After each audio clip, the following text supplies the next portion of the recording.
Story 1. Once upon a time, there was a young woman named Jane, whose unstable nature made her a terrifying presence. I was afraid to even mention her real name, fearing her violent reaction.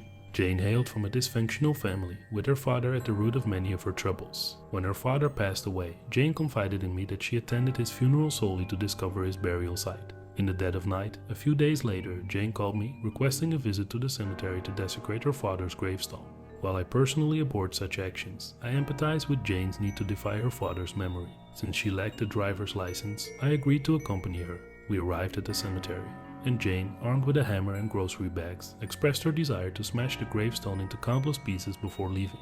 Though I was aware we were trespassing and breaking the law, I disregarded the potential consequences. My focus shifted to keeping watch for any passersby while Jane carried out her mission. Together, we made our way to the grave with her leading the way. The cemetery exuded an eerie aura, and I couldn't shake the feeling that we were intruding upon the resting souls in the dead of night. Maintaining a safe distance, I let Jane have her space. Initially, she knelt atop the fresh grave, unleashing a torrent of curses and tears, overwhelmed by the intense emotions within her. Suddenly, without warning, she erupted into a piercing scream, striking the headstone with a vengeance. The sound caught me off guard, sending shivers down my spine. Attempting to calm her down, I realized she was too consumed by her frenzy to hear me. She continued her rampage, screaming and wailing, with each blow from the hammer producing only a small fragment.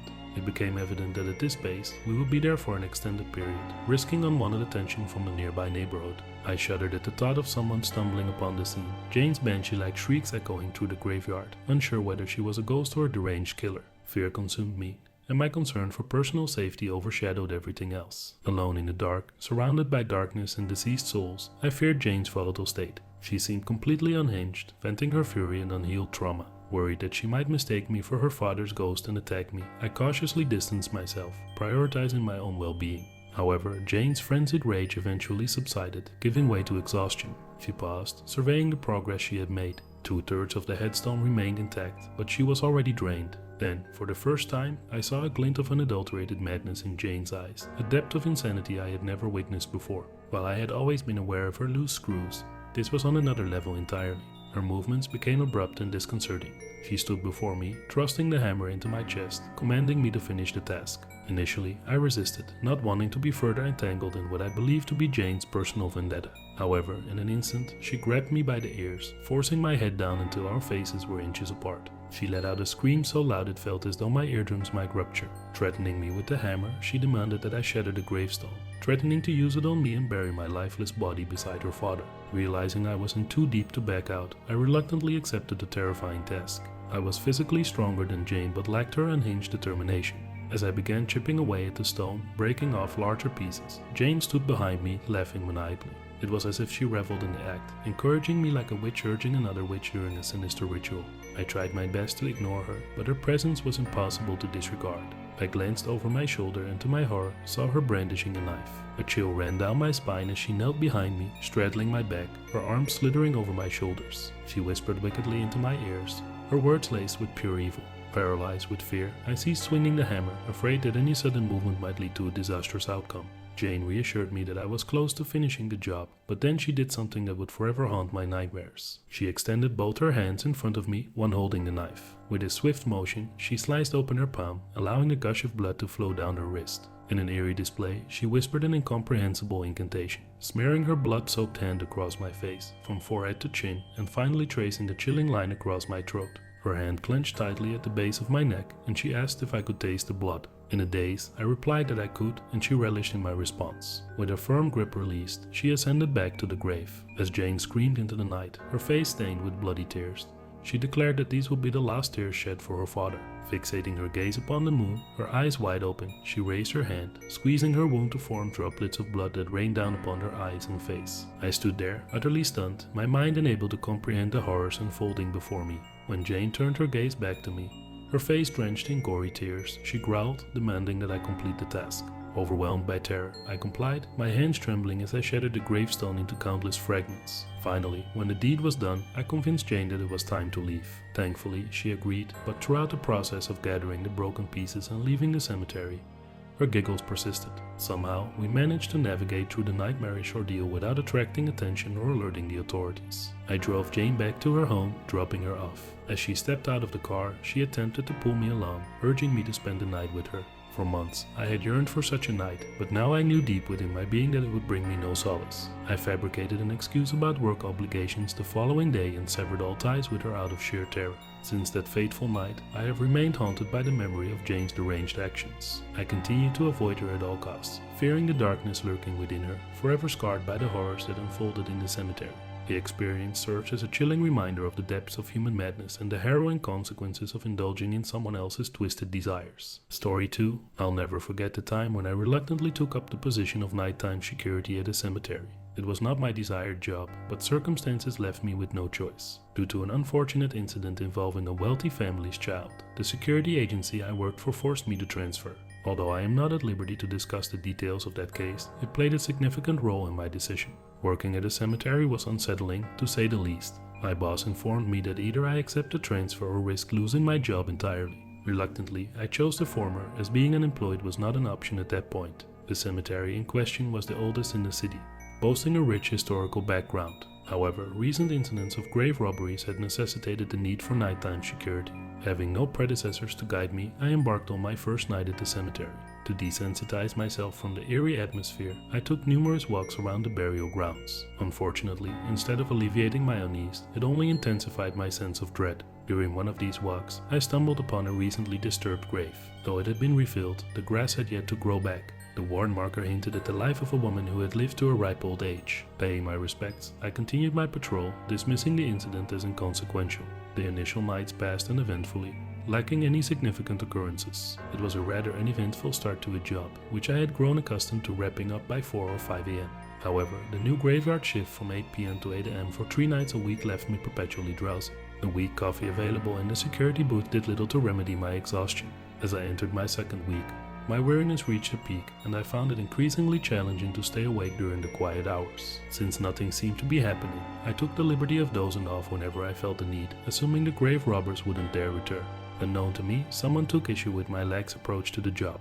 On my final night at the cemetery, fatigued from the preceding shifts, I succumbed to a deep slumber while sitting in my chair. My dreams took a sharp turn from peaceful to nightmarish. In the midst of a seemingly harmless scenario, I suddenly felt an excruciating pain in my stomach. Startled, I awoke to find an elderly woman hovering above me, repeatedly plunging the shovel into my abdomen and extracting my insides. My body paralyzed, I could only watch in horror as she eviscerated me. The dream felt horrifyingly real, and relief washed over me as I managed to rouse myself from its grip. Opening my eyes, I was greeted by a chilling sight. Through the booth window, I saw the same decrepit old woman staring directly at me. Startled, I stumbled backward, losing sight of her momentarily. When I regained my composure and looked again, she had vanished. The encounter left me trembling with fear, and the toll booth, previously a place of perceived safety, felt like a vulnerable trap. Terrified but duty-bound, I gathered my courage and ventured outside, under the pale glow of the full moon. Equipped with a flashlight, I scanned the surroundings, illuminating every nook and cranny. Initially, there was no sign of anyone, but my heart skipped a beat when I noticed a figure standing near the rear of the property, close to the trees. I called out to them, but they remained silent,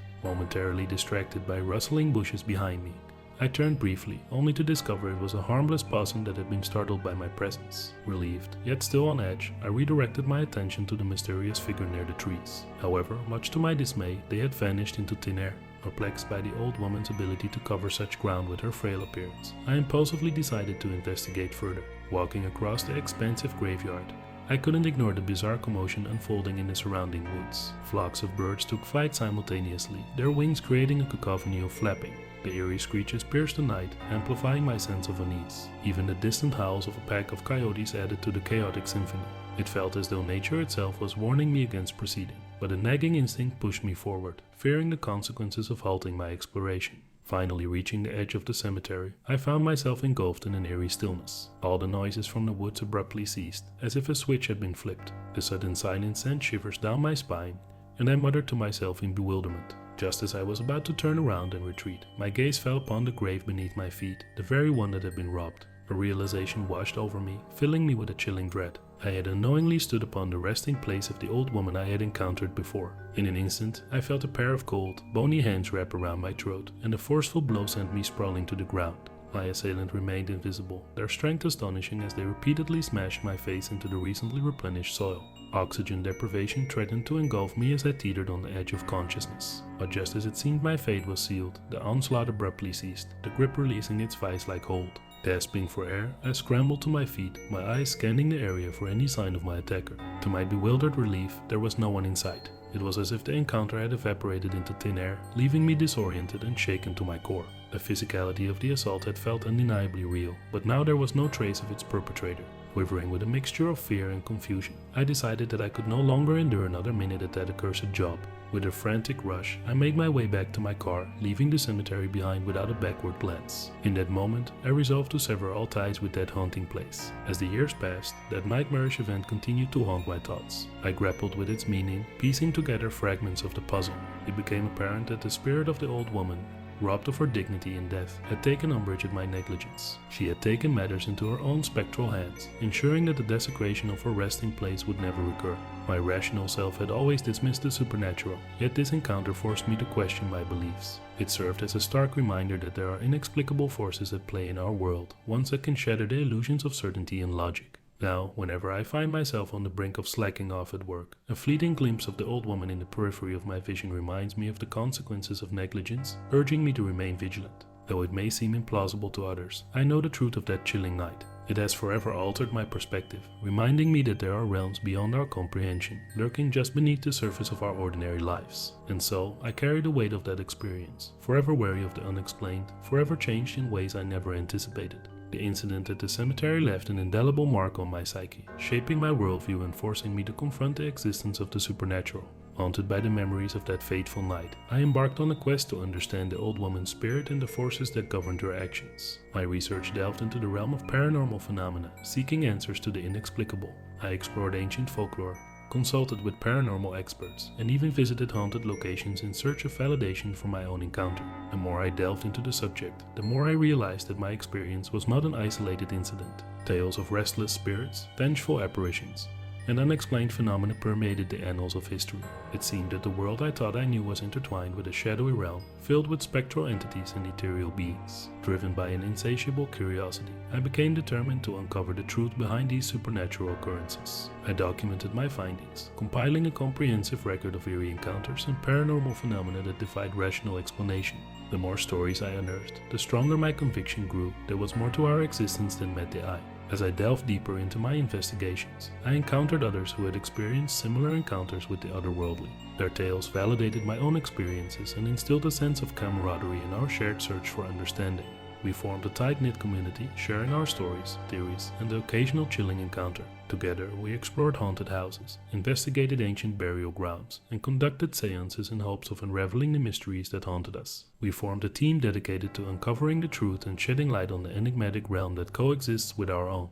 But the deeper we delved, the more perilous our journey became. We encountered malevolent spirits, tormented souls, and entities that defied all logical explanation. Our once enthusiastic pursuit of knowledge transformed into a perilous dance with darkness. Each investigation tested our resolve and pushed the boundaries of our understanding. Throughout our harrowing encounters, we learned valuable lessons about the fragility of the human spirit and the need for caution in our pursuit of the unknown. We discovered ancient rituals and protective talismans that provided a shield against the supernatural forces that sought to harm us. Despite the dangers we faced, our quest for knowledge and enlightenment remained unwavering. We realized that these paranormal encounters were not mere coincidences or figments of imagination, but glimpses into a realm beyond our comprehension. They were reminders that there are forces at play in the universe that defy rationality and challenge the boundaries of human understanding. As the years passed, our team expanded, drawing in individuals from various walks of life, each with their unique experiences and insights. Together, we formed a network of seekers, united by our shared fascination and unwavering determination to unearth the truth. Our collective efforts led to groundbreaking discoveries in the field of paranormal research. We published books, presented findings at conferences, and collaborated with renowned scientists in an attempt to bridge the gap between the known and the supernatural. Yet, with each answer we found, more questions arose. The enigma of the afterlife, the nature of spirits, and the existence of parallel dimensions continued to elude us. Our journey had become a lifelong endeavor, a pursuit that transcended our mortal limitations. In the end, I came to accept that some mysteries are destined to remain unsolved, and perhaps that is the beauty of the supernatural. It reminds us of the vastness of the universe and the boundless realms of possibility that lie just beyond our grasp. As I sit here, reflecting on my journey, I am humbled by the unyielding spirit of inquiry that guided me. I may never fully understand the old woman's vengeful act or the true nature of the spirits that inhabit our world, but I am grateful for the transformative journey it set me upon. Now, I carry the weight of my experiences as a testament to the existence of the inexplicable. I walk the fine line between skepticism and belief, forever seeking the truth that lies hidden in the shadows, forever captivated by the mysteries of the supernatural. Story 3. I have never shared this chilling tale with anyone, aware of the risks involved in doing so, but it has consumed me for decades. It was a night on Halloween when I was just a 13-year-old child living in a relatively new suburb that was still in the process of development.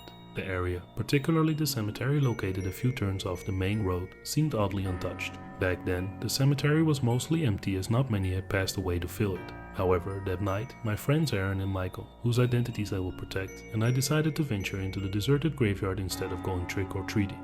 We took precautions to cover our tracks, wearing costumes and stealing candy from various bowls to make it appear as if we had participated in the usual Halloween festivities, as our parents believed. We walked a considerable distance off the beaten path, avoiding being seen by cars on the main road, which involved hopping fences and crossing the banks of a large drainage pond. Finally, we entered the cemetery grounds, feeling confident that we were safe from prying eyes. Little did we know, we were being followed. Inside, we played pranks on each other, scaring one another in an attempt to have some Halloween fun. We stumbled upon a few blank gravestones near a crypt and thoughtlessly smashed them together, finding amusement in our actions. As mementos, we collected a few fragments of the broken gravestones. But apart from our reckless behavior, the cemetery remained eerily empty. Feeling bored, yet not ready to leave, we found a spot to sit against the backs of some gravestones, avoiding the discomfort of sitting directly on top of the deceased. From there, we had a view of the nearby freeway, illuminated and standing out amidst the darkness. For a brief moment, we simply enjoyed being kids, taking in the surroundings. Suddenly, everything changed.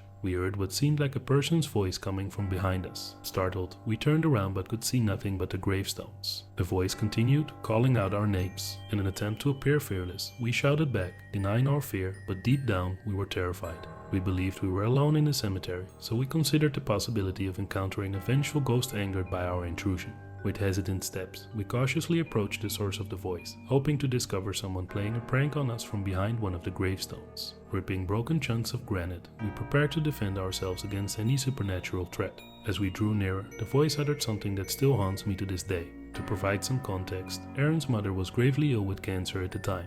This circumstance partly fueled our rebellious act of breaking into the cemetery. Aaron was in a state of anger and sadness, struggling with the unfairness of life.